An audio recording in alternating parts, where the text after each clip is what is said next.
نبی کریم صلی اللہ علیہ وآلہ وسلم کسی جنازے میں تھے اور قبر کی تیاری میں بھی دیر تھی، تو جیسے سب انتظار میں بیٹھ جاتے ہیں تو نبی پاک صلی اللہ علیہ وسلم نیچے بیٹھ گئے۔ تو پھر آپ نے اس موقع پر ایک بات ارشاد فرمائی، پھر آپ نے دونوں کیفیتوں کو الگ الگ بتایا۔ آپ نے فرمایا جب مومن کی روح نکلتی ہے تو فرشتے آتے ہیں، ملک الموت جنت سے کفن لے کے آتے ہیں اور پھر وہ اس کے کان میں آ کے کہتا ہے ایتھا النفس الطیبہ، اے پاکیزہ روح نکلو، اخرجی الی مغفرت من اللہ و رضوان، اللہ کی مغفرت اور اللہ کی خوشنودی کی طرف نکلو۔ پھر وہ تو فوراً نکلتی ہے نا، وہ تو نکلنے کے لیے پھر دیر ہی نہیں لگتی، اور وہ جیسے پانی کی مشک بھری ہوئی ہے تو بند کھول دیا جائے، تخرج تسیل کما تخرج القطرۃ من فی السقا،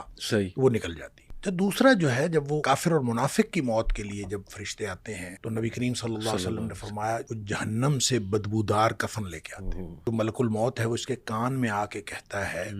ایتھا النفس الخبیثہ، اے ناپاک روح نکلو، اخرجی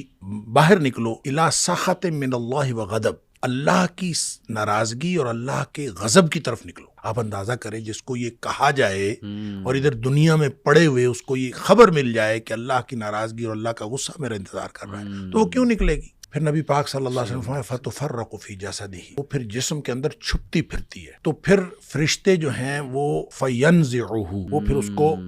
کھینچ کر نکالتے ہیں۔ اللہ اکبر۔ اور پھر اس کی جو نبی پاک صلی اللہ علیہ وسلم نے مثال بیان فرمائی، کما ینزع الصفود من الصوف المبلول، جس طرح سے گیلی اون ہو اور اس کے اندر گرم سلائی لوہے کی رکھ دی جائے اور پھر اس کو کھینچا جائے ایک طرف، فرمایا اس طرح فرشتے جو ہے اس کی جان نکالتے ہیں۔ قرآن کہتا ہے والنازعات غرقا،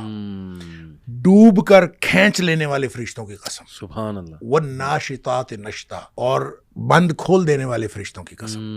یعنی بالکل ایسے جیسے بند کھل جاتا ہے، یہ مومن کی موت ہے، اور پھر اس کو اندر سے کھینچ کر نکالتے ہیں، یہ کافر اور منافق کی موت ہے۔